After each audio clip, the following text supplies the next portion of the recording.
नमस्कार, मैं हूं अंकित और आप देख रहे हैं टीवी9 डिजिटल। मणिशंकर अय्यर कांग्रेस के नेता हैं और अक्सर अपने बयानों को लेकर चर्चे में रहते हैं। खासकर अगर कोई चुनाव हो तो इनकी चर्चा इनकी पार्टी के लिए सुसाइड भी साबित हो जाती है। 10 अप्रैल को अय्यर अपना जन्मदिन मनाते हैं। 19 अप्रैल से लोकसभा चुनाव के पहले चरण की वोटिंग शुरू होने वाली है।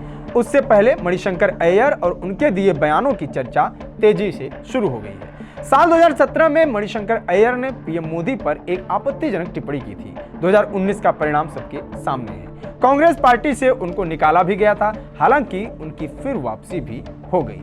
अय्यर ने यह बयान गुजरात विधानसभा चुनाव के दौरान दिया था और बाद में भी एक लेख में अपने बयान को सही ठहरा रहे थे। इसकी कीमत उनकी पार्टी ने गुजरात में भी चुकाई और लोकसभा चुनाव में भी। साल 2014 में मणिशंकर अय्यर ने कहा था, मैं आपसे वादा करता हूं कि 21वीं सदी में नरेंद्र मोदी इस देश का प्रधानमंत्री कभी नहीं बन पाएंगे, लेकिन अगर वो यहां आकर चाय बेचना चाहते हैं तो हम उन्हें इसके लिए जगह दिला सकते हैं। ऐसा लगता है कि पीएम मोदी के खिलाफ अय्यर कुछ ज्यादा ही मेहरबान है। मार्च 2013 को जब दिल्ली में भारतीय जनता पार्टी की राष्ट्रीय कार्यकारिणी में नरेंद्र मोदी ने कांग्रेस पार्टी को दीमक बुलाया तो मणिशंकर अय्यर ने कहा, मोदी ने हमें दीमक बुलाया है तो मैं तो कहता हूं कि वो एक सांप हैं, बिच्छू हैं। साल 2013 में मणिशंकर अय्यर मोदी को जोकर भी बता चुके हैं। दरअसल मणिशंकर अय्यर अपने इन बयानों के जरिए अपनी पार्टी के लिए गड्ढा खोदने का काम किया है। अय्यर खुद की पार्टी पर भी हमला करने से नहीं चूकते हैं। साल 2010 में अय्यर ने राष्ट्रमंडल खेलों में भ्रष्टाचार को लेकर अपनी ही सरकार पर हमला बोला। तत्कालीन पीएम मनमोहन सिंह के बयान पर अय्यर ने कहा था, पीएम ने कहा कि जो गलतियां हुई उसकी जांच की जाएगी। मैं उम्मीद करता हूं कि अब जब ये सर्कस खत्म हो चुका है तो जांच शुरू हो जाए। पूर्व प्रधानमंत्री अटल बिहारी वाजपेयी को नालायक बताने वाले अय्यर ने पाकिस्तान जाकर कहा था, भारत और पाकिस्तान के बीच शांति केवल तब संभव है जब मोदी सरकार गिर जाए। अय्यर ने पाकिस्तान से भाजपा सरकार को गिराने में मदद को भी कहा था। कभी पीएम मोदी को चाय वाला बताने और चाय बेचने का ऑफर देने वाले अय्यर ने यहां तक कह दिया था कि ये आदमी कभी प्रधानमंत्री नहीं बन सकता है। लेकिन जब अय्यर ने जुबान खोली तब बीजेपी की किस्मत बदली। आज पीएम मोदी 10 साल से देश के प्रधानमंत्री हैं, इसलिए अय्यर का बोलना हमेशा बीजेपी को फायदा देता है और कांग्रेस को नुकसान। 10 अप्रैल 1941 के रोज लाहौर में लक्ष्मी मेंशन में पैदा होने वाले अय्यर के पिता वैद्यनाथ शंकर अय्यर तमिलनाडु के तंजौर के रहने वाले थे। लाला लाजपत राय की कंपनी लक्ष्मी इंश्योरेंस में सीए हुआ करते थे।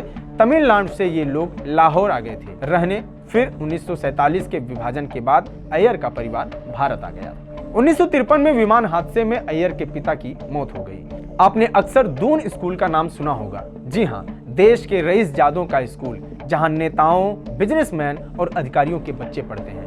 अय्यर 2 भाई थे, दोनों भाई इसी स्कूल में पढ़ते थे, लेकिन इनकी कहानी अलग थी। एक इंटरव्यू में अय्यर कहते हैं, मैं देश के सबसे रईस स्कूल का सबसे गरीब छात्र था।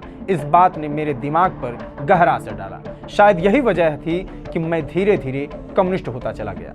मणिशंकर अय्यर आगे की पढ़ाई के लिए दिल्ली के सेंट स्टीफन कॉलेज आए, यहाँ से कैम्ब्रिज गए।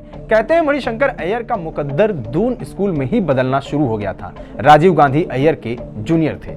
1962 का साल था। चीन और भारत के बीच युद्ध की बात चल रही थी।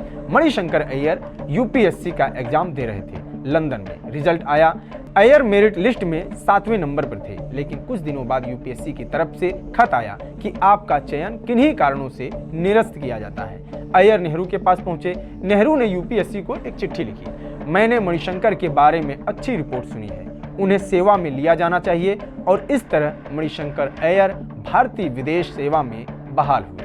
कहते हैं मणिशंकर अय्यर जब राजनीति में आना चाहते थे तो राजीव गांधी ने मना किया था। राजीव ने अय्यर से कहा था, तुम इसमें फिट नहीं होगे।